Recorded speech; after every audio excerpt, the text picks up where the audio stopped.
welcome to the BCMA Leadership Series, The Hero's Guide to Creativity.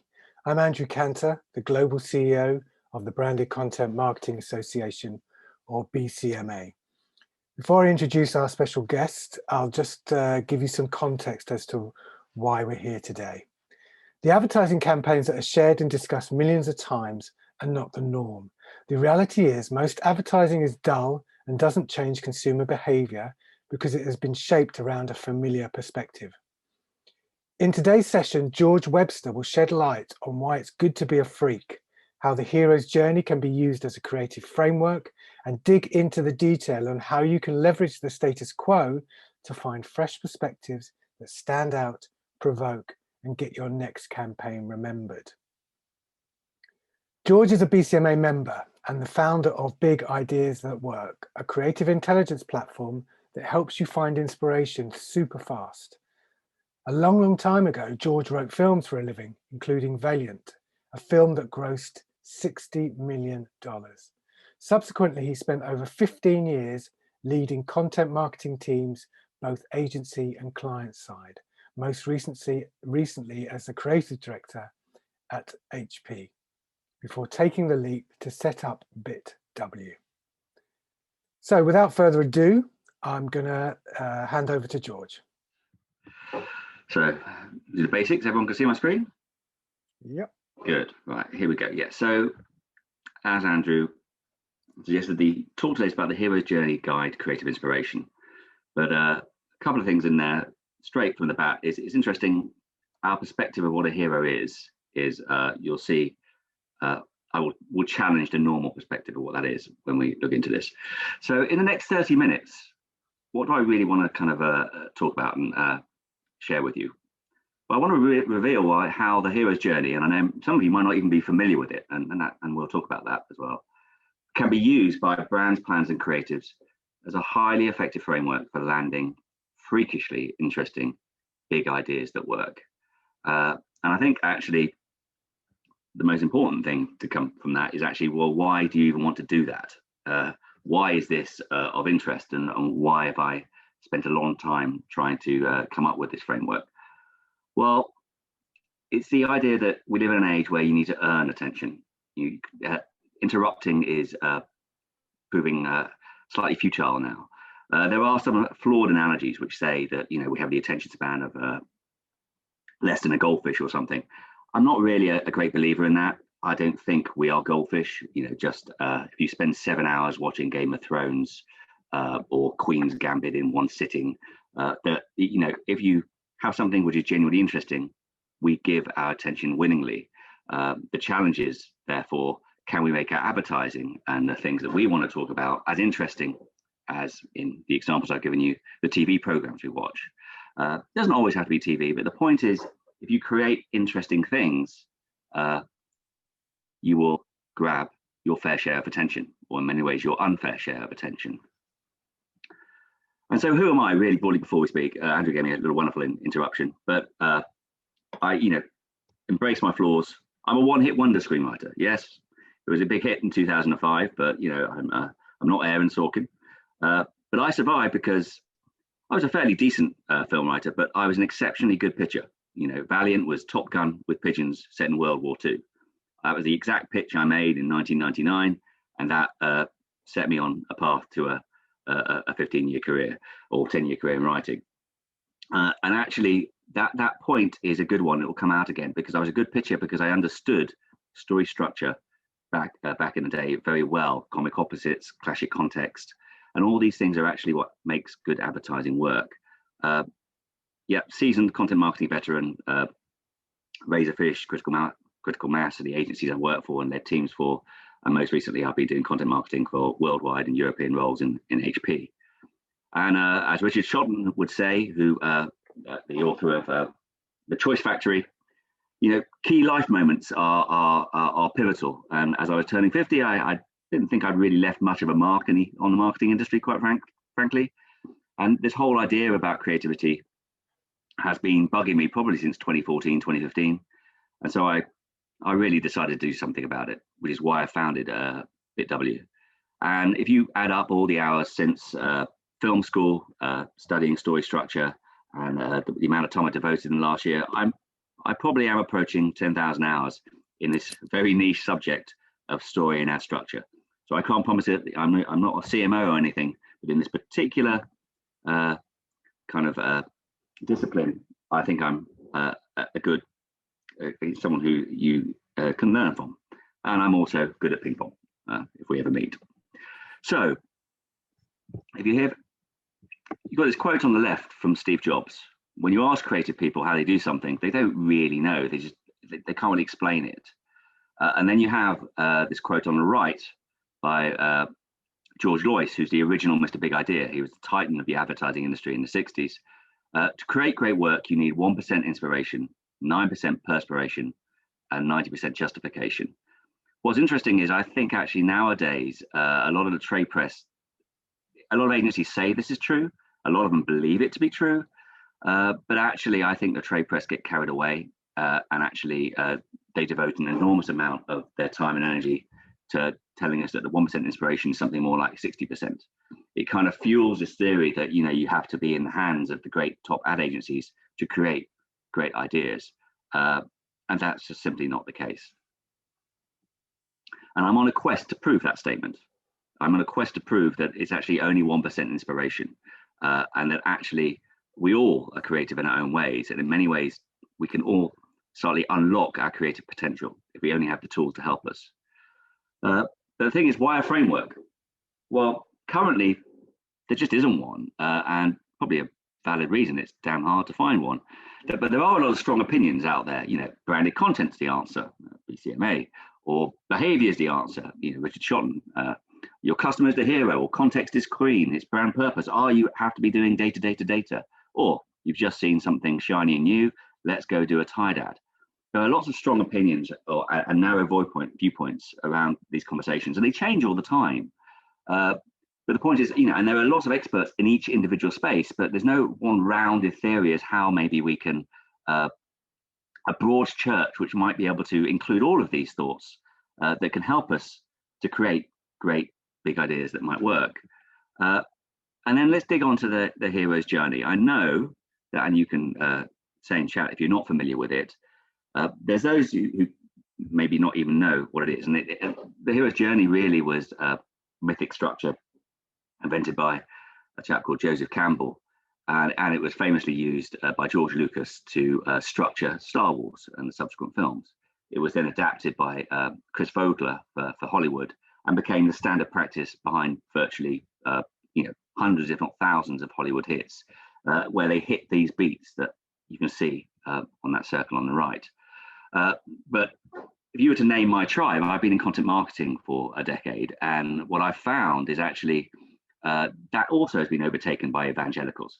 That the idea that advertising is dead and we can all must do fantastic Dove adverts or Nike ads in many ways.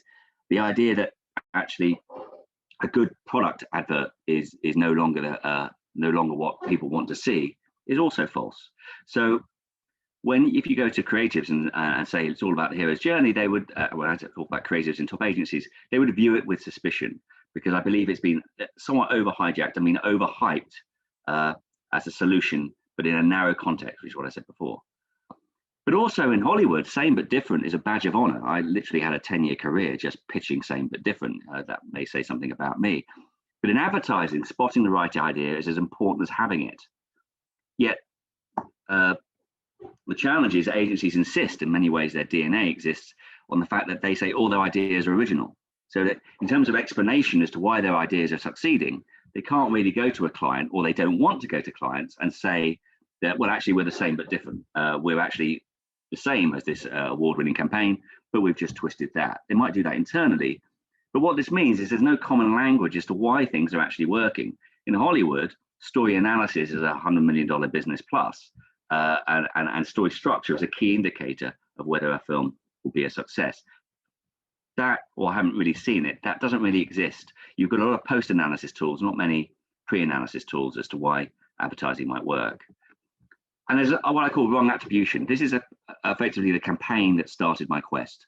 Back in 2014, I won't go into the details too much, but over beers on a Friday night at Critical Mass, I said, look, if this is a wonderful campaign. I don't know if most people should be familiar with it, the IKEA book, where to promote a catalogue, they adopted, they pretended that the catalogue was really a key launch, like that, as if it were a high-tech iPhone. And so they launched it in that manner, in very much a parody.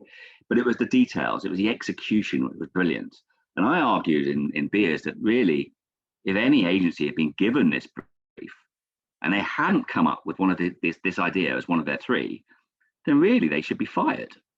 I just couldn't see why. And obviously the creatives went berserk. The one beer turned into four, a bit of a shouting match. And I was kind of dragged away, exaggerating here. And my head of strategy at the time said, look, George, you can't really go saying things like that to the creative teams. But if you really believe it, go out and prove it. Well, that was in 2015. And I'm here now.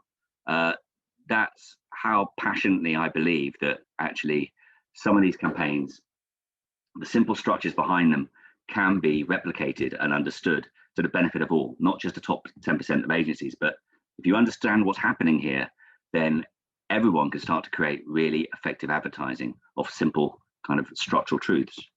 Systematic, and this is slightly frightening to actually say that you can offer some sort of systematic way to collaborate on creativity when actually the titans of the industry say you can't. And it still frightens me putting the slide up because it's a freakish perspective to hold, and it breaks the widely accepted social norm. But this is, you know, baby steps for me, but I believe I'm onto something here. And for me, if you look at the absurdities, you've got an uninspired classification set. When the awards ceremonies come out, they talk about best brand experience or best creative data or best creative strategy, best of creative effectiveness. And I picked on Eurobest. You could tackle any of the award ceremonies, and that's okay. It's very inward looking. But as we know, as you know, as Hegarty would say himself, or any titan in creatives ask curious questions. And it's those unusual questions, that ability to put different dots together, is how they unlock big ideas. But if you look on that screenshot on the right, the way we discuss or judge creativity doesn't reflect the unusual questions that creatives have. And I feel there's a gap there. I feel that was something that was worth exploring. And then why Freakish? Well, this is the lingua franca of one of the best books you can ever read on storytelling in a marketing context. You know, straight after this session, you should go and buy it if you're interested. The Story Wars by Jonas Sachs. What he really saw that in advertising that really works, there are freaks, cheats, and familiars. In an advertising context, freaks are those that cheat social norms, be it a global social norm or a local social norm, or maybe an inner conflict. Yet they're familiar to us in some way. And they are the strongest explanation of why stories kind of go tribal. And tribal means that we're all part of a different tribe. And we share things and they get picked up by our tribe. And then one member of that tribe, you know, it might get picked up by the Guardian. And then if the Guardian shares it, everybody who reads the Guardian share it. So the Guardian was the biggest member of that tribe.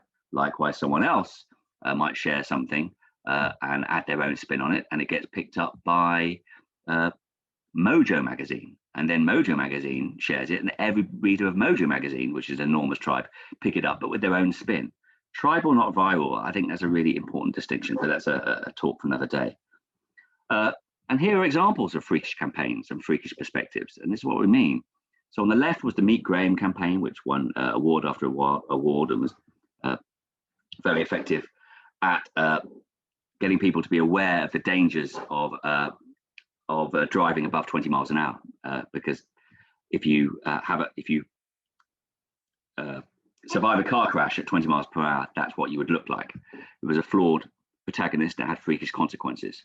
In the middle, the famous Poo-Pourri advert was the English lady who spoke with extreme confidence around having to do a poo.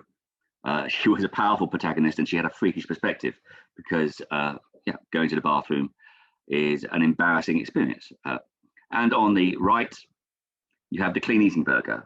There was actually the protagonist in that was an anti-hero protagonist. She was a vegan, some sort of Mrs. Piggywig or something. And she promoted a KFC clean eating burger, but of course it was a freakish product. But what you can see here, this is the concept of freakish coming to life through very effective campaigns. And when I say effective as judged by Walk, all of these being in the top Walk 100 of various years. They have freakish kind of consequences and a freakish protagonist that they call. The point is top agencies connect those dots to create campaigns like that all the time. That's what they do. That's why you pay them huge money. But also, if you are engaging with a top ad agency, what you're doing, go back to that original statement, is you're really investing in them to execute.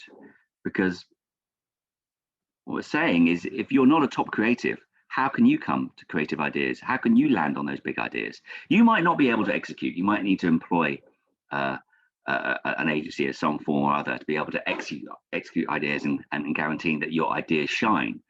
But actually, if you can't connect the dots in the same manner as creators are blessed with that ability. You know, that's naturally what they've chosen to do with their career. How can you start to how can you arrive at these big ideas in a different way? Well, that's where the red pill and the blue pill come in. What I'm talking about now is slightly unproven. It's certainly not scientific, but it's a story framework, which I think can help anyone. You don't have to be a big brand for this. In fact, it's the opposite. I'm really talking to the 90% of people who can't afford the big budgets that top agencies would charge you. What if we could classify campaigns in a relatable manner? Let's have a look at that. This is I can't really see the chat, but you can shout out or just, I'm not sure how you want to interact with this, but these are simple statements. See if you can think of what the answers are. It's not the most difficult quiz in the world, but what was Hannibal's exaggerated perspective? What happened to the cops at the station who didn't believe in the idea of a Terminator? What was the gift that Mickey gave Rocky? Or indeed, what was the gift was it the Sheng Fu, the guide in Kung Fu Panda? What was the gift he gave the panda?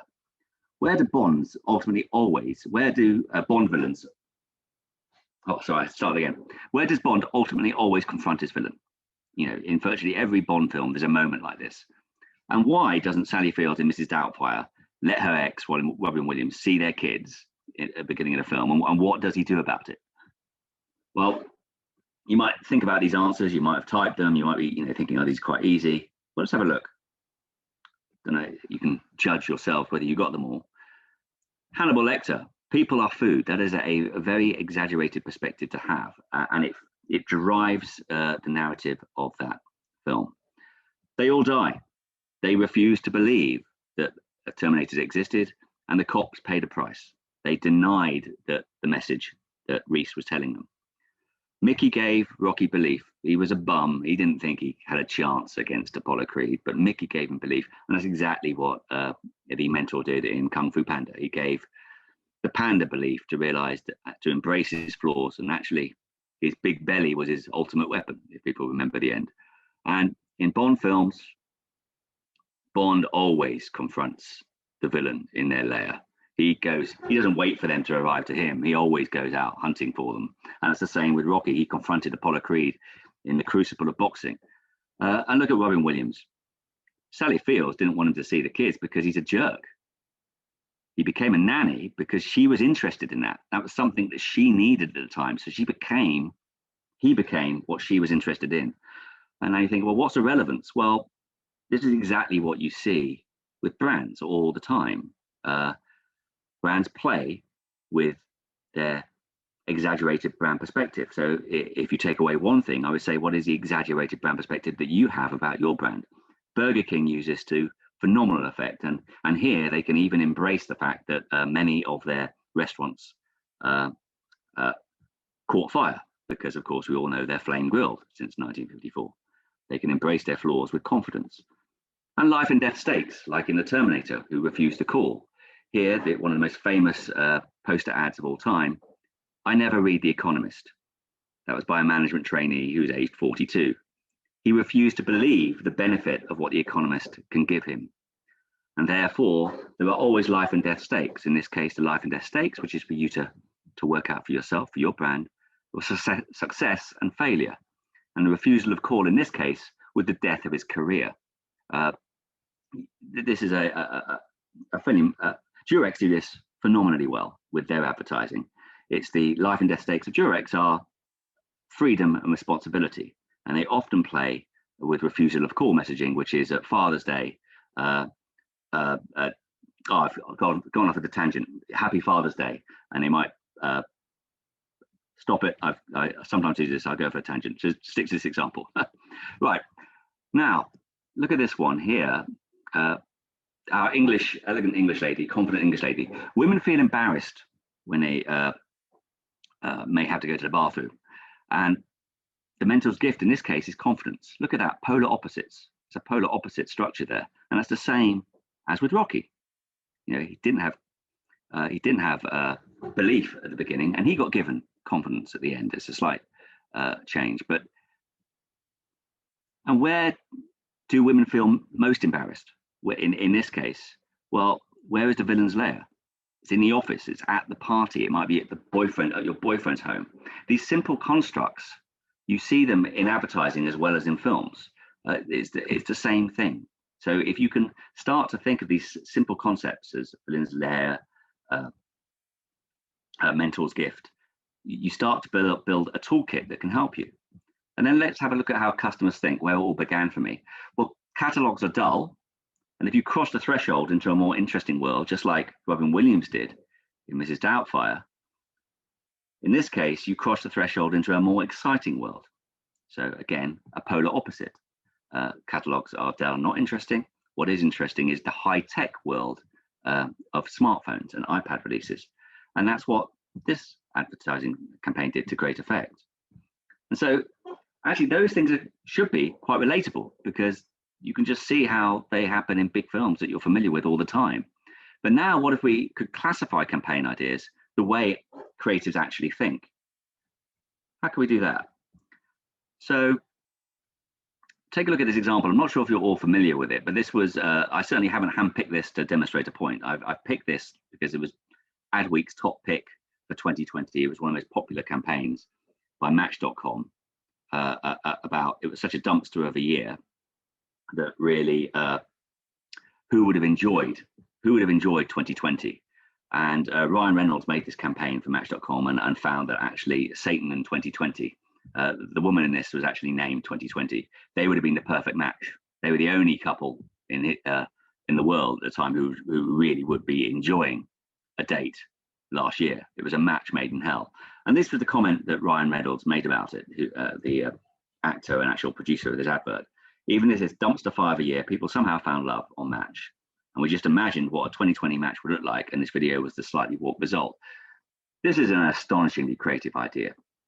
And with a blank piece of paper, it would be a real challenge to come up with something like this. Indeed, most top ad agencies wouldn't come up with something like this. This is why it was recognized as the very best ad of last year by Adweek. Now, a typical classification schema would look like this. You have a title. You know, if you go onto, when I say typical, if you look into Ad Forum, or you go into Little Black Book, or Campaigns of the World, or any of these really great sites, by the way, they would give you the key basics: title, brand, media, sector, if you're lucky, or if you're paying a bit of a subscription fee. So the sector in this case is dating. And again, if you're lucky, you're paying a certain subscription fee to some of these, they might give you the tone of that advert. But I think there's actually a lot missing. And I don't know how much we can interact. You might start thinking, what do you think is missing? What is the key thing that's missing in terms of the way things are classified, or way it should be classified to actually help you arrive at ideas like this? Well, an improved classification would start with your protagonist. And that's why I go back to the beginning. Stop thinking of heroes and start thinking of protagonists. Protagonist is a far more useful term and far less limiting term, because it opens up your eyes. No longer is the customer always the king. It can start to broaden the way you think. And a protagonist in this case is an anti-hero. But I'll be honest with you, if I just had an anti-hero, me personally, with whatever creative gifts I've been given, I would struggle to come up with a campaign like that, even with a brief. But if you dig deeper, what type of anti-hero is it? Well, this is an anti-hero who doesn't deserve to be benefiting. And now that's an interesting space, because if you think about Don't think about, oh my goodness, George is just absolutely making this up as he goes along. I will demonstrate that I'm not in a second. But if you think about, if you got given a brief from Match.com and you were thinking about how you might approach it, but you had a kind of systematic structure of protagonists, and within that structure, you could literally look at it and think, oh, well, actually, how could an anti-hero who doesn't deserve to be benefiting, how could I leverage that type of protagonist to make a campaign? And you spent 10 minutes thinking about it. And you had a few examples that could help you unlock some thinking around it. I dare say that maybe some of you on the call would get close. You might actually have a chance of coming up with an idea that was tremendous, was absolutely tremendous. You know, you're not starting from a blank piece of paper. You're starting from a position of a protagonist who has a freakish perspective, and if you can crack it, you know pretty much that you've got a campaign that is going to grab attention.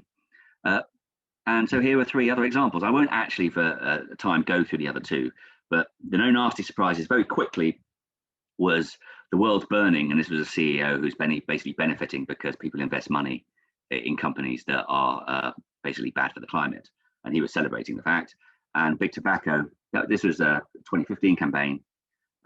They basically said, look, all these celebrities are now Big Tobacco's free marketing, because the media are still photographing and sharing on Instagram all the celebrities who are often smoking.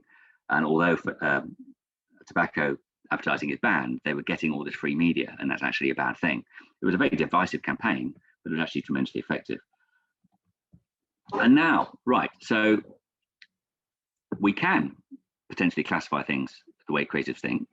They are in a way familiar because we've recognized them to key moments in films that we all recognize. How can we do this systematically?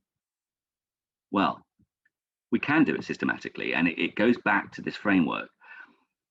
The hero's journey is a really robust framework, and it's been used to structure films for a very long time, and it's been used in many ways by a lot of advertising agencies to structure what we call adverts or empowerment campaigns, such as Dove, that have transformative journeys. So they take women who are unconfident, who have were body conscious, and through amazing stories, we see their transformation and growth into women who now feel confident about themselves. And those are that's a classic arc of the hero's journey. But not all of us want or should do campaigns exactly like that. The secret and the trick with this is to just dig into it one wedge at a time. And really, this is what I've spent so much time on doing, is if you dig deeper and look at this one wedge at a time and really start to look at what questions that creatives ask, we can start to arrive at a really interesting space. And what do I mean by that is, well, just have a look here. So if you talk about ordinary world, that's the status quo. In hero's journey language, what we're doing here is how can we make our audience aware of the status quo and the perspective of the majority? That's kind of an opening statement, and creatives can go away and they join the dots in lots of different ways, and they come back with truly remarkable campaigns. For the other 90% of us, we might not be able to afford a creative team. We might not have planners.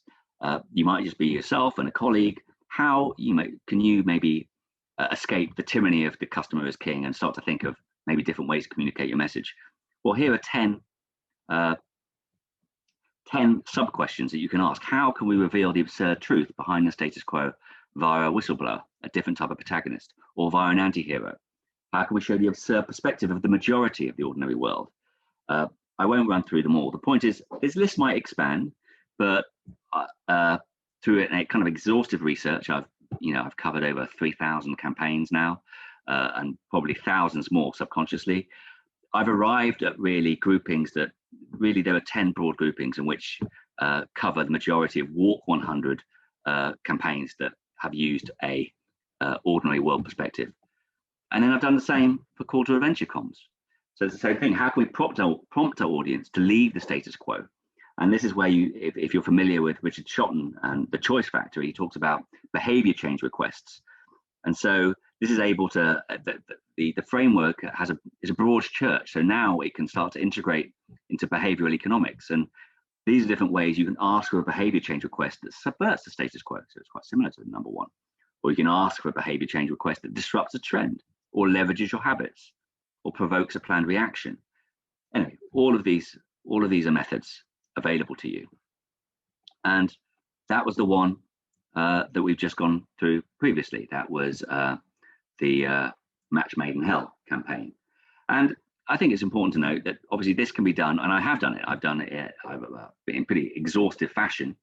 I've done this for all of these wedges and provided those questions at each individual stage. And I think the important thing is all roads kind of lead to Rome.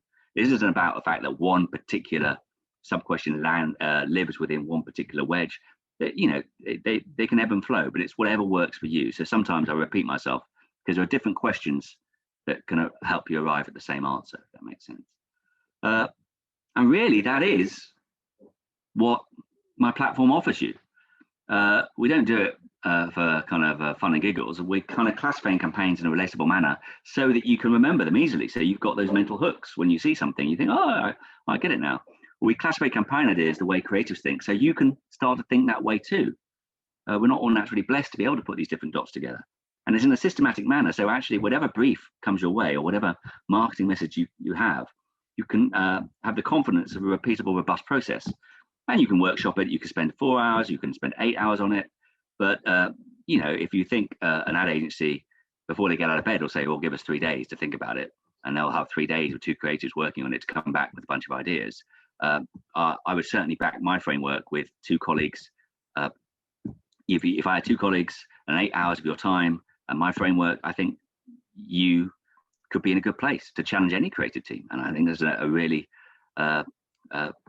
extraordinary thing to say. The point is, could you execute? Probably not, absolutely not. But you can start to get these big ideas. And that's what the platform looks like. In a nutshell, on the left, you've got the database, which is growing all the time. And I cover both case studies, so an enormous amount of multi-award-winning campaigns, and both trending. So I cover 50 trending campaigns weekly. All I'll say is there are more filter options on this platform, probably on any other site apart from maybe Walk, and certainly more behavioral and emotional filter options such as storytelling type, disruptive method, hacks and hijacks. And then on the right is what I've gone through now. This is where I've broken down every single wedge of every single hero's journey stage for your benefit.